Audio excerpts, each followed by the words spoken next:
सुप्रभात बच्चों आज हम लोग आरूप के गद्य खंड में से नमक कहानी पढ़ेंगे। पहले हम लोग कहानी की लेखिका के बारे में थोड़ा सा जान लेते हैं। रजिया सज्जाद जहीर, जन्म 15 फरवरी सन 1917, अजमेर राजस्थान। प्रमुख रचनाएं: जर्द गुलाब उर्दू कहानी संग्रह, सम्मान सोवियत भूमि नेहरू पुरस्कार, उर्दू अकादमी उत्तर प्रदेश, अखिल भारतीय लेखिका संघ अवार्ड। निधन 18 दिसंबर 1989। रजिया सज्जाद जहीर मूलतः उर्दू कहानी की लेखिका रही हैं। इन्होंने बीए तक की शिक्षा घर पर रहकर ही प्राप्त की। विवाह के बाद एमए की परीक्षा उत्तीर्ण की। उसके बाद वे अजमेर से लखनऊ आई और वहाँ हुसैन गर्ल्स कॉलेज में पढ़ाने लगी। 1965 में उनकी नियुक्ति सोवियत सूचना विभाग में हुई। कहानी का परिचय जान लेते हैं। रजिया सज्जाद जहीर की नमक शीर्षक कहानी भारत पाक विभाजन के बाद सरहद के दोनों तरफ से के विस्थापित पुनर्वसित जनों के दिलों को टटोलती एक मार्मिक कहानी है। दिलों को टटोलने की इस कोशिश में अपने पराये देश प्रदेश की कई प्रचलित धारणाओं पर सवाल खड़े किए गए हैं। विस्थापित होकर आई सिख बीबी आज भी लाहौर को ही अपना वतन मानती है और सौगात के तौर पर वहां का नमक लाए जाने की फरमाइश करती है।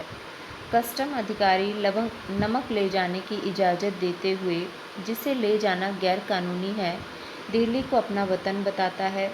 इसी तरह भारतीय कस्टम अधिकारी सुनील दासगुप्त का कहना है, मेरा वतन ढाका है। राष्ट्र राज्यों की नई सीमा रेखाएं खींची जा चुकी हैं और मजहबी आधार पर लोग इन रेखाओं के इधर उधर अपनी जगहें मुकर्रर कर चुके हैं। इसके बावजूद ज़मीन पर खींची गई रेखाएं उनके अंतर्मन तक नहीं पहुंच पाई हैं। राजनीतिक यथार्थ के स्तर पर उनके वतन की पहचान बदल चुकी है, किंतु यह उनका हार्दिक यथार्थ नहीं बन पाया है। एक अनचाही अप्रीतिकर बाहरी बाध्यता ने उन्हें अपने अपने जन्म स्थलों से विस्थापित तो कर दिया, पर वह उनके दिलों पर कब्जा नहीं कर पाई। नमक जैसी छोटी सी चीज़ का सफ़र पहचान के इस हार्दिक पहलू को परत दर परत उघाड़ देता है। यह हार्दिक पहलू अब तक सरहद के आर पार जीवित है। तब तक यह उम्मीद की जा सकती है कि राजनीतिक सरहदें एक दिन बेमानी हो जाएंगी। लाहौर के कस्टम अधिकारी का यह कथन बहुत सारगर्भित है कि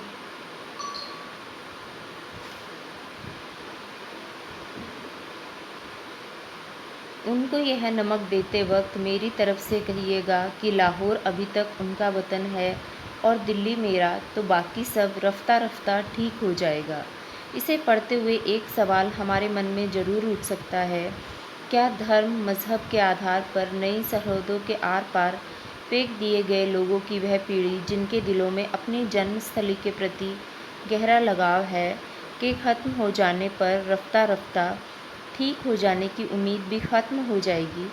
क्या नई पीढ़ी के आने पर भी यह उम्मीद बनी रहेगी? बच्चों, इस कहानी के बारे में थोड़ा सा पहले विचार कर लेते हैं।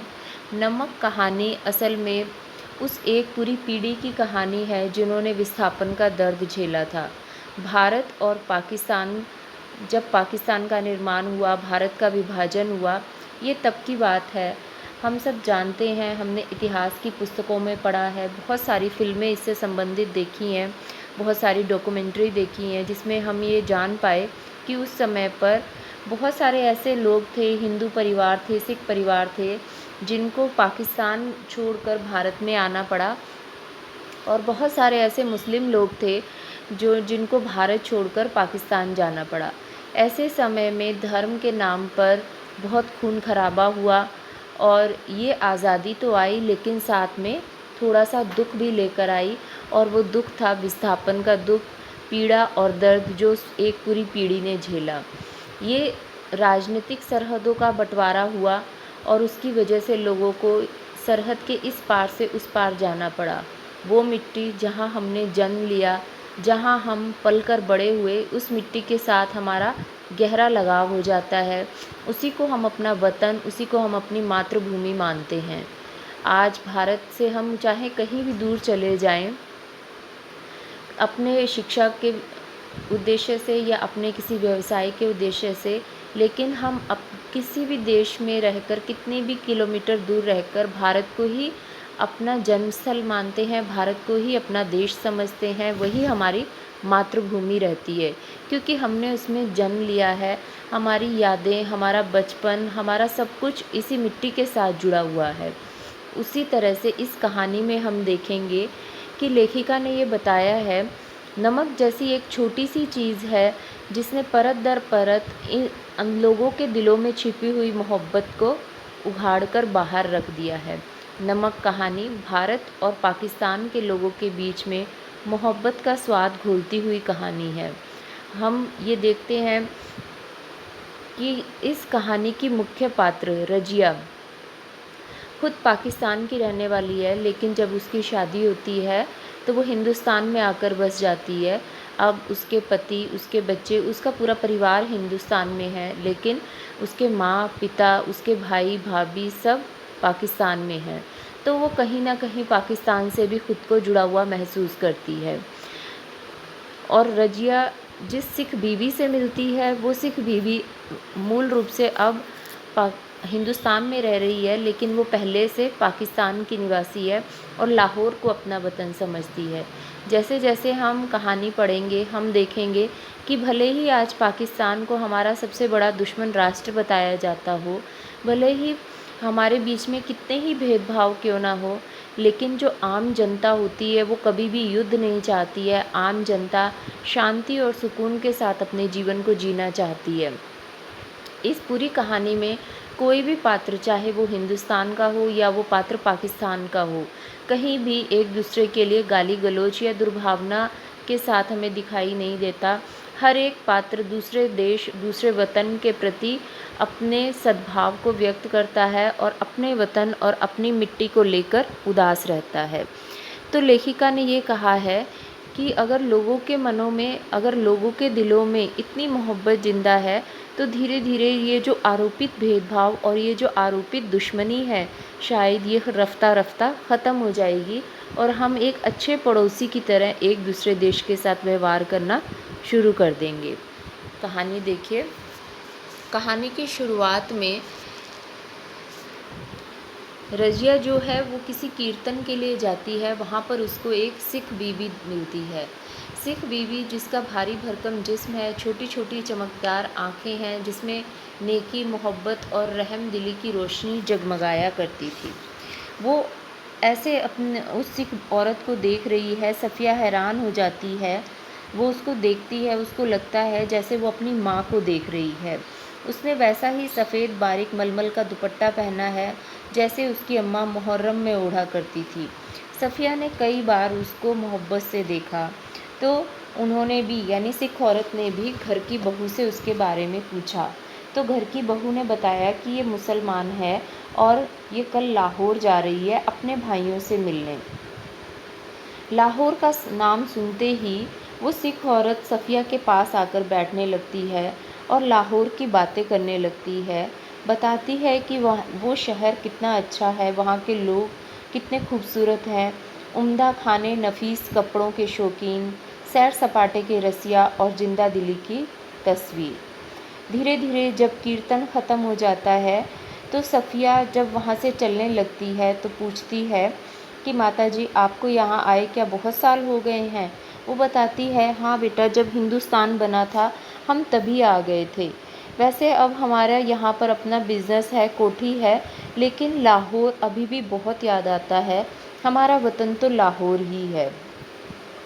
उसके बाद जब कीर्तन ख़त्म हुआ और सफ़िया वहाँ से उठकर जाने लगी तो उसने उस सिख औरत से धीमे से पूछा कि क्या आप लाहौर से कोई सौगात मंगाना चाहेंगी? तो फिर उन्होंने बड़ा हिचकिचाकर आहिस्ता से कहा, अगर ला सको तो थोड़ा सा लाहौरी नमक ले आना। सफ़िया उसके बाद लाहौर चली जाती है। 15 दिन उसके कैसे बीते उसे पता ही नहीं चला। जिम खाने की शामें, दोस्तों की मोहब्बत, भाइयों की खातिरदारियाँ, उनका बस न चलता तो अपनी बिछड़ी हुई परदेसी बहन के लिए क्या कुछ ना करते। कैसे उसके 15 दिन बीत गए वो समझ ही नहीं पाई, और अब जाने का समय आ गया था। और तब सफ़िया को याद आया लाहौरी नमक। उसने अपने भाई से पूछा, सफ़िया का भाई जो कि एक पुलिस ऑफिसर था, उससे पूछा कि क्या मैं नमक लेकर जा सकती हूँ। वो कहते हैं, नमक नमक तो यहाँ से ले जाना गैर कानूनी है, और वैसे भी हिंदुस्तान वालों के हिस्से में तो बहुत ज़्यादा नमक आया है। सफ़िया झुंझला जाती है, कहती है कि मैं हिस्से की बात नहीं कर रही, मैं तो माँ के लिए नमक ले जाने की बात कर रही हूँ। भाई हैरान हो जाते हैं क्योंकि सफ़िया की माँ को गुज़रे तो बहुत समय हो गया। तो सफ़िया अपने भाई को बताती है कि किस तरह से उसको सिख औरत मिली और किस तरह से वो हूबहू उसकी माँ जैसी लग रही थी। तो वो कहती है कि माँ ने मुझे नमक लाने के लिए कहा है, तो मैं नमक लेकर जाना चाहती हूँ। फिर उसके भाई उसको समझाते हैं कि ये गैर कानूनी है और ये कुछ गलत काम मत करना। अगर तुम पकड़ी गई तो इसकी लंबी कार्रवाई होगी, जेल भी जाना पड़ सकता है। तब सफ़िया उसको गुस्से में कहती है कि कस्टम वाले क्या मुझे नमक भी नहीं ले जाने देंगे? नमक ले जाने में कौन सी स्मगलिंग है, कौन सा ब्लैक मार्केट का माल है? तब वो कहते हैं कि वो सब मुझे नहीं पता, लेकिन कस्टम वालों को अपनी ड्यूटी करनी है।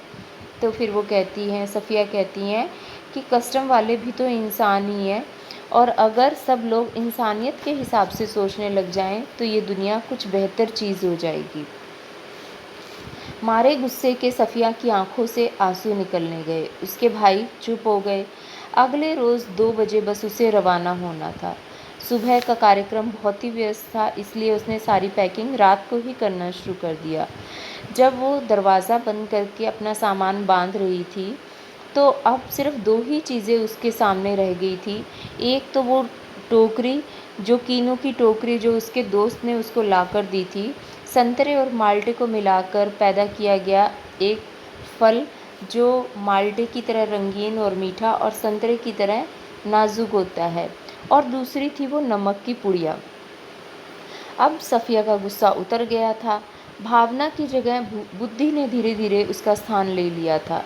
नमक की पुड़िया लेकर तो जानी है, मगर कैसे इसको लेकर जाए, इस बारे में वो सोचने लगी। पहले उसने सोचा कि क्या करूं, कैसे लेकर जाऊं, मजबूरी है, क्या मैं इसको छोड़ दूं। फिर उसने सोचा कि हम तो सैयद हैं, सैयद तो अपना वादा जान देकर भी निभाते हैं, और मैंने तो ये वादा अपनी माँ से किया है, तो मैं इससे पीछे कैसे हट सकती हूँ। फिर उसने सोचा कि मैं इस कीनुओं की टोकरी में सबसे नीचे नीचे नमक की ये पुड़िया रख देती हूँ। फलों की टोकरियाँ वैसे भी कोई चेक नहीं करता, तो मेरी ये नमक की पुड़िया आराम से चली जाएगी। अब उसने टोकरी खाली की, नमक की पुड़िया उठाकर सबसे नीचे रख दी, और फिर उसके बाद उसने उसके ऊपर कीनू रखना शुरू कर दिया। उसको ऐसे लगा जैसे उसने किसी अपने बहुत अजीज को कब्र की गहराई में उतार दिया हो। अब उसने अपना सारी पैकिंग की, सूटकेस को पलंग के नीचे खिसकाया, और वो दोहर यानी चादर लेकर सोने लगी। रात के तकरीबन 1:30 बजे का समय था। मार्च की सुहानी हवा खिड़की की जाली से आ रही थी। बाहर चांदनी साफ और ठंडी थी। खिड़की के करीब लगा चंपा का एक घना पेड़ सामने की दीवार पर पत्तियों के अक्स लहका रहा था।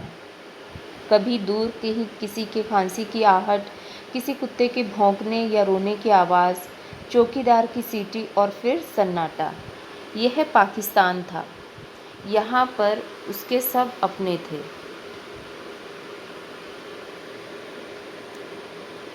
यहाँ उसके सब अपने थे, बेशुमार चाहने वाले दोस्त थे, बाप की कब्र थी, नन्हे नन्हे भतीजे भतीजियाँ थे जो उससे बड़ी मासूमियत से पूछते, फूफी जान आप हिंदुस्तान में क्यों रहते हैं जब हम लोग नहीं आ सकते। और सफ़िया उन्हें क्या समझाती कि उनके बीच में एक सरहद है। कल वो लाहौर से चली जाएगी, हो सकता है साल भर बाद आए, उससे पहले वो आ भी नहीं सकती। धीरे धीरे उसको नींद आने लगी, और फिर उसको वही सफ़ेद दुपट्टे का दूधिया आंचल दिखाई देने लगा, और फिर वही आवाज़ें सुनने लगी कि हमारी कोठी, बिज़नेस, सब कुछ यहाँ है, पर हमारा वतन तो लाहौर है। फिर उन्हें दिखाई दिया इकबाल का मकबरा, लाहौर का किला, किले के पीछे डूबते हुए सूरज की किरणें, उसके आसपास फैलता हुआ अंधेरा और रंगीन अंधेरे में बहती हुई नर्म हवा, और उस हवा में मूलश्री की खुशबू, मकबरे की सीढ़ियों पर बैठे हुए दो इंसान जैसे कोई दो परछाइयाँ हों। तो तुम कल चली जाओगी? हाँ। अब कब आओगी? मालूम नहीं, शायद अगले साल, शायद कभी नहीं। अचानक उसकी आंखें खुली। शायद उसने मकबरे की सीढ़ियों के नीचे लगी दूब की एक पत्ती तोड़ी, जिस पर ठंडी ओस जमनी शुरू हो गई थी। असल में हुआ ये था कि नींद में करवट लेते वक्त उसका हाथ कीनुओं की टोकरी पर जा पड़ा था। ठंडे कीनू जो उसके दोस्त ने उसे दिए थे और कहा था हिंदुस्तान और पाकिस्तान की एकता का मेवा है। अब सफ़िया फ़र्स्ट क्लास के वेटिंग रूम में बैठी थी। दिल्ली तक का किराया उसके भाई ने दे दिया था। वह चाय की प्याली हाथ में लिए बैठी थी और अपनी कीनुओं की टोकरी को देख रही थी, लेकिन सिर्फ वही जानती थी कि इन कीनुओं की नीचे नमक की पुड़िया है। जब उसका सामान कस्टम पर जांच के लिए बाहर निकाला गया तो उसे एकदम झिरझिरी आने लगी और उसने फैसला कर लिया कि वो मोहब्बत का ये तोहफ़ा चोरी से नहीं लेकर जाएगी, वो कस्टम वालों को दिखाएगी। सफ़िया ने जल्दी जल्दी पुड़िया निकाली और अपने हैंड बैग में रख ली, जहाँ पर उसके पैसों का पर्स और पासपोर्ट थे। जब उसका सामान कस्टम से होकर रेल की तरफ चला तो वहाँ पर कुछ ही लोग खड़े थे। एक साहब खड़े थे, लंबा कद, दुबला पतला जिस्म, खिचड़ी बाल, आंखों पर ऐनक। वो कस्टम ऑफिसर की वर्दी तो पहने हुए थे, पर वो उस पर कुछ जज नहीं रही थी। सफ़िया ने हिचकिचाकर बोला, मैं आपसे कुछ पूछना चाहती हूँ। उन्होंने नज़रें भरकर कहा, फरमाइए। सफ़िया ने कहा, आप कहाँ के रहने वाले हैं? उन्होंने कहा, मेरा वतन दिल्ली है। आप भी हिंदुस्तान की मालूम होती हैं, अपने अजीज़ों से मिलने आई होंगी। सफ़िया कहती हैं, जी हाँ, मैं लखनऊ की हूँ और अपने भाइयों से मिलने आई हूँ। वे लोग इधर आ गए, आपको भी शायद इधर आए। तो कस्टम ऑफिसर कहते हैं कि हाँ, जब पाकिस्तान बना था तब हम लोग इधर आ गए थे, मगर हमारा वतन तो दिल्ली ही है। देखिए बच्चों, अब सफ़िया जो है रहती हिंदुस्तान में है, रहती लखनऊ में है, लेकिन अपना वतन पाकिस्तान को मानती है। सिख औरत जो थी वो अब रहती वहाँ है भारत में, लेकिन लाहौर को अपना वतन मान रही है। और यहाँ लाहौर रेलवे स्टेशन पर जो कस्टम अधिकारी खड़े हैं वो दिल्ली को अपना वतन बता रहे हैं। सफ़िया ने हैंडबैग मेज़ पर रख दिया और पुड़िया निकाल कर उनके सामने रखी और धीरे धीरे सारा किस्सा उनको बता दिया। उन्होंने पुड़िया को धीरे से अपनी तरफ खिसकाया। सफ़िया की बात ख़त्म हो गई तो उन्होंने खुद ही सफ़िया के बैग में उस पुड़िया को रख दिया और कहा, मोहब्बत तो कस्टम से इस तरह गुजर जाती है कि कानून हैरान हो जाता है। फिर वो चलने लगी तो वो भी खड़े हो गए और उन्होंने कहा, जामा मस्जिद की सीढ़ियों को मेरा सलाम कहिएगा और उन खातून खातून यानी औरत, उन बीवी को ये नमक देते वक्त मेरी तरफ से कहिएगा कि लाहौर अभी तक उनका वतन है और दिल्ली मेरा, तो बाकी सब रफ्ता रफ्ता ठीक हो जाएगा। देखिए बच्चों, अब यहाँ पर जो कस्टम ऑफिसर है वो कह रहा है कि मोहब्बत कैसे इस कस्टम से गुज़र जाती है कि कानून हैरान रह जाते हैं, यानी जो इंसानियत है वो कानूनों से कहीं ज़्यादा ऊंची है। इसी तरह से वो ये कहते हैं, उन सिख बीबी के नाम पर एक मैसेज, एक संदेश देते हैं कि अगर आज भी वो लाहौर को अपना देश मानती है और अगर आज भी मैं दिल्ली को अपना देश मानता हूँ तो धीरे धीरे ये नफ़रतें ख़त्म हो जाएंगी और हम सब आराम से रहने लगेंगे। सफ़िया कस्टम के जंगले से निकलकर दूसरे प्लेटफॉर्म पर आ गई और वहीं खड़ी हो गई। अब वो जब रेल में सवार हुई तो फिर कहाँ, उसे समझ ही नहीं आया कि कहाँ पाकिस्तान ख़त्म हुआ, कहाँ हिंदुस्तान शुरू हो गया, क्योंकि लोग एक से थे, ज़बान एक सी थी, सूरतें एक सी थी, लबो लहज़ा एक सा था, अंदाज़ भी एक ही जैसा था। मुश्किल सिर्फ़ ये थी कि सरहदें अलग अलग थी। अमृतसर में कस्टम वाले फ़र्स्ट क्लास वालों के सामान के जांच की डिब्बे उनके सामने ही कर रहे थे। सफ़िया का सारा सामान देखा जा चुका था और एक नौजवान कस्टम अधिकारी उनकी तरफ बढ़ा, जो सूरत से बंगाली लग रहा था। सफ़िया उनसे कहती हैं कि देखिए मेरे पास नमक है। फिर वो अपना हैंडबैग खोलकर पुड़िया उनकी तरफ आगे बढ़ाती हैं और झिझकते झिझकते उनको सारी बात बताती हैं। अब वो उन्हें अपने साथ चलने के लिए कहते हैं और किसी दूसरे अधिकारी को उनके सामान का ध्यान रखने के लिए बोलते हैं। वो अपने कमरे में ले जाते हैं, कुर्सी को झाड़ते हैं और सफ़िया को बिठाते हैं और कहते हैं कि 2 चाय लाओ अच्छी वाली। उसके बाद फिर वो अपनी मेज़ की दराज़ खींचते हैं, उसके अंदर से एक किताब निकालते हैं और उसमें वो दिखाते हैं कि बाईं ओर नज़रुल इस्लाम की तस्वीर थी और टाइटल वाले सफ़े पर अंग्रेज़ी के कुछ धुंधले शब्द लिखे हुए थे। शम्सुल इस्लाम की तरफ से सुनील दास गुप्त को प्यार के साथ, ढाका 1946। सफ़िया पूछती है, तो आप क्या ईस्ट बंगाल के हैं? वो फ़क्र से कहते हैं, हाँ मेरा वतन ढाका है। अब देखिए ये जो कस्टम अधिकारी अमृतसर रेलवे स्टेशन पर खड़ा है, ये ढाका को अपना वतन बता रहा है। तो आप यहाँ कब आए? जब डिवीज़न यानी बंटवारा हुआ। मैं कोई 12-13 साल का था, पर हम लोग नज़रुल और टैगोर को तो बचपन से पढ़ते आए हैं।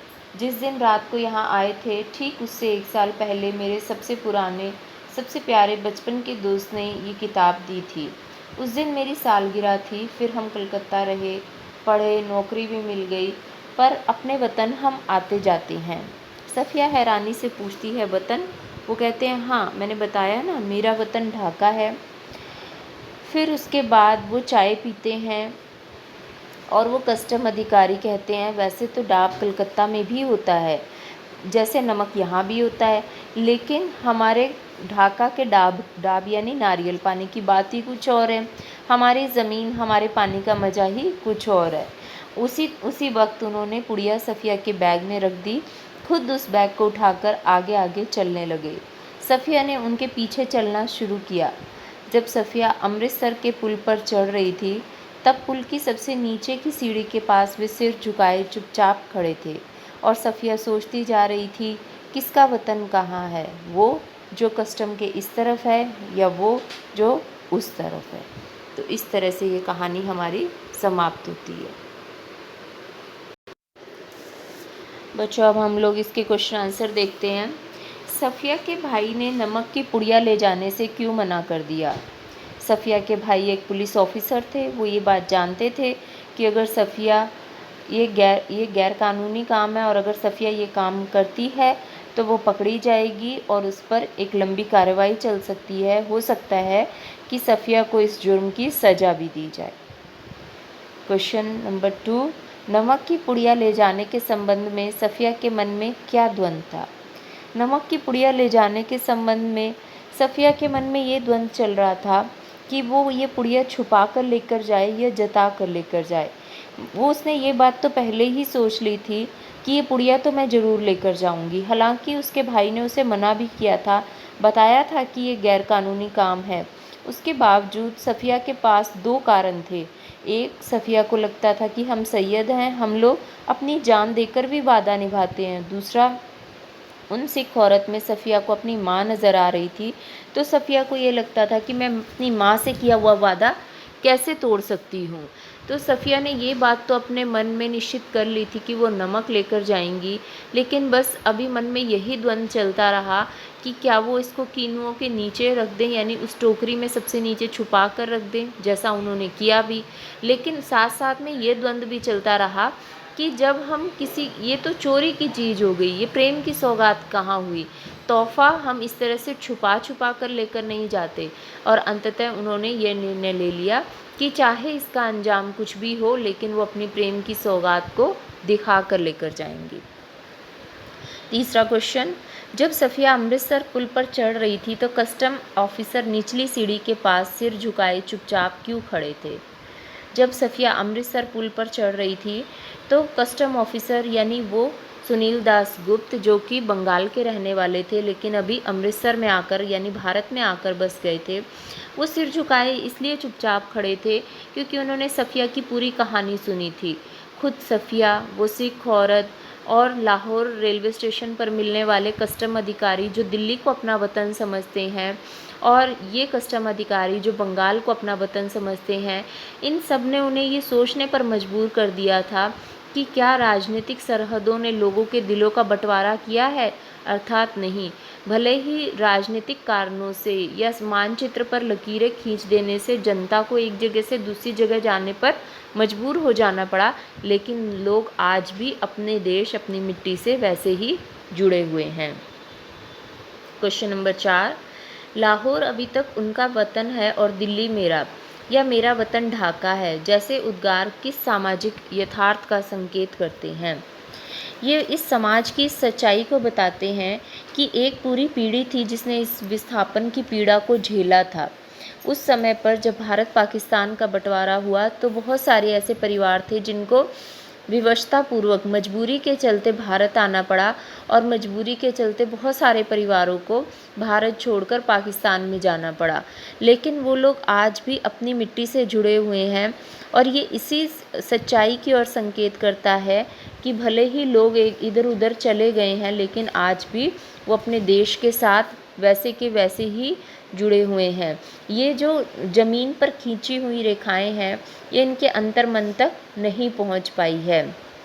एक अनचाहे फैसले ने उन्हें अपने अपने जन्म स्थानों से दूर तो कर दिया है, लेकिन वो उनके दिलों को अपने जन्मभूमि के पास रहने से नहीं रोक पाए। क्वेश्चन नंबर 5, नमक ले जाने के बारे में सफिया के मन में उठे द्वंद्वों के आधार पर उसकी चारित्रिक विशेषताओं को स्पष्ट कीजिए। सफिया के अगर चरित्र के बारे में बात करें तो सबसे पहले जो उसकी चीज़ सामने आती है वो है उसकी दृढ़ता। सफिया ने पहली ही बार अपनी दृढ़ता का परिचय दिया। उसने सोच लिया था कि वो उस सिख औरत के लिए नमक ज़रूर ले जाएगी। नंबर 2, ईमानदार। सफिया ने ईमानदारी का परिचय देते हुए किसी तरह के झूठ या छल का सहारा नहीं लिया, बल्कि उसने ईमानदारी के साथ दोनों ही तरफ के कस्टम अधिकारियों और घर में अपने भाई से भी इस बात के बारे में जिक्र किया कि वो उन सिख औरत के लिए नमक लेकर जाना चाहती हैं। उसके बाद वादे की पक्की। उन्होंने जो सिख औरत के साथ जो वादा किया था, और उन्होंने ये बात कही भी कि मैं सैयद हूँ और सैयद अपना वादा जान देकर भी निभाते हैं, तो मैं अपने वादे से पीछे हटने वालों में से नहीं हूँ। और उन्होंने अपने वादे को पूरी तरह से निभाया। और फिर इसमें हम दे सकते हैं उनके चरित्र की विशेषताएं कि वो धर्म और सरहदों से ऊपर उठकर सोचने वाली औरत थी। उन्होंने एक बार भी ये बात उनके मन में नहीं आई कि वो एक सिख औरत के लिए, जो कि उनके धर्म की भी नहीं है, उनके लिए इतना खतरा मोल लेने के बारे में सोच रही हैं, जो किसी भी कारण से उनको, या ये नमक वो लेकर जा रही हैं, इस कारण से उनको जेल भी हो सकती है। इससे ऊपर उठकर उन्होंने सोचा, तो वो सर्वधर्म प्रेमी कही जा सकती हैं। फिर अगली विशेषता है उनकी स्पष्टवादिनी। बिल्कुल वो एक साहसी महिला थी, और उन्होंने अब स्पष्ट वक्ता थी। बिल्कुल स्पष्ट तौर पर उन्होंने हर विषय में अपनी बात को रखा। उन्होंने अपने भाई के साथ कानून के बारे में बहस भी की, कस्टम अधिकारियों को भी अपनी बात स्पष्ट रूप से बताई, और वो साहस रखा कि जो होगा तो वो उस अंजाम को भुगतने के लिए तैयार हैं। और इसके साथ साथ सफिया एक कोमल हृदय की प्रेममयी और भावुक महिला भी थी। वो पूरी तरह से भावुक थी, और ये जितने भी फैसला उसने किया, ये जो भी वो कार्य करती रही, वो भावुकता से, क्योंकि उस सिख औरत में उसको अपनी माँ दिखाई दे रही थी, और वो अपनी माँ से किया हुआ वादा तोड़ नहीं सकती थी। तो भावुकता और प्रेम के कारण उन्होंने ये फैसला लिया। जाति धर्म, ये हम बात कर ही चुके हैं कि जाति धर्म का उनके जीवन में कोई खास महत्व नहीं था, तभी उन्होंने सिख औरत के लिए भी इतना बड़ा कदम उठा लिया। और वो उनके अंदर वाक चातुर्य भी था, बुद्धि चातुर्य भी था, कि उन्होंने अपनी बातों से ही जो दोनों तरफ के कस्टम अधिकारी थे उनको इस बात के लिए राज़ी कर लिया कि वो उसको नमक ले जाने दें। अगला क्वेश्चन, नमक कहानी में भारत व पाकिस्तान की जनता के, एक क्वेश्चन रह गया शायद बीच में, मानचित्र पर एक लकीर खींच देने भर से जमीन और जनता बट नहीं जाती। उचित तर्कों व उदाहरणों के जरिए इसकी पुष्टि करें। देखिए, हम जब ये कहानी पढ़ रहे हैं तो हमने देखा है ये कहानी के अंदर उस समय जो विस्थापित लोग थे उनके दिलों के दर्द को बयान करती हुई कहानी है।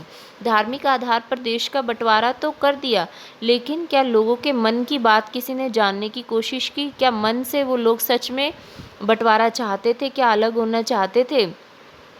हर व्यक्ति का अपनी जन्मभूमि, अपनी मिट्टी से लगाव होता है। वो लगाव हमेशा पूरी उम्र हमारा बना रहता है।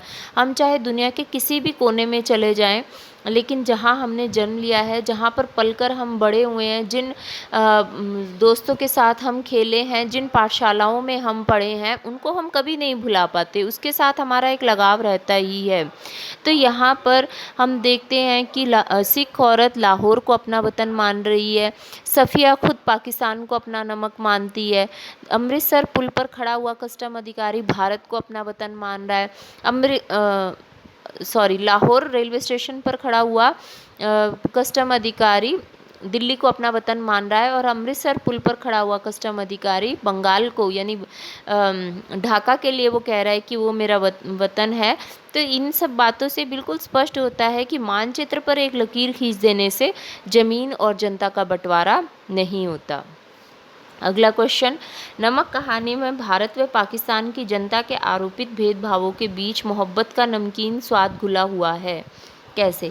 ये कहानी जब हम शुरू से पढ़ते हैं तो शुरू से ही हमें कहीं भी, चाहे वो सफ़िया हो, सिख औरत हो, कस्टम अधिकारी हो, उसके भाई हो, कहीं पर भी कोई किसी दूसरे देश के लिए, लोगों के लिए, धर्म के लिए किसी भी तरह की कोई गलत बात कहता हुआ या दुर्भावना व्यक्त करता हुआ हमें दिखाई नहीं देता। सबके व्यवहार में हमें स्नेह और सम्मान दिखाई देता है, चाहे वो सिख औरत हो, चाहे वो सफ़िया हो, चाहे वो कस्टम अधिकारी जो दिल्ली को अपना वतन मानता है, या ये कस्टम अधिकारी जो ढाका को अपना वतन मानता है। वो इन सारे वो उस अंतर्मन की भावना को समझ रहे हैं कि अपने भूमि से दूर रहने का दर्द क्या होता है। तो हम ये कह सकते हैं कि ये जो कहानी है, इस कहानी में मोहब्बत का नमकीन स्वाद घुला हुआ है।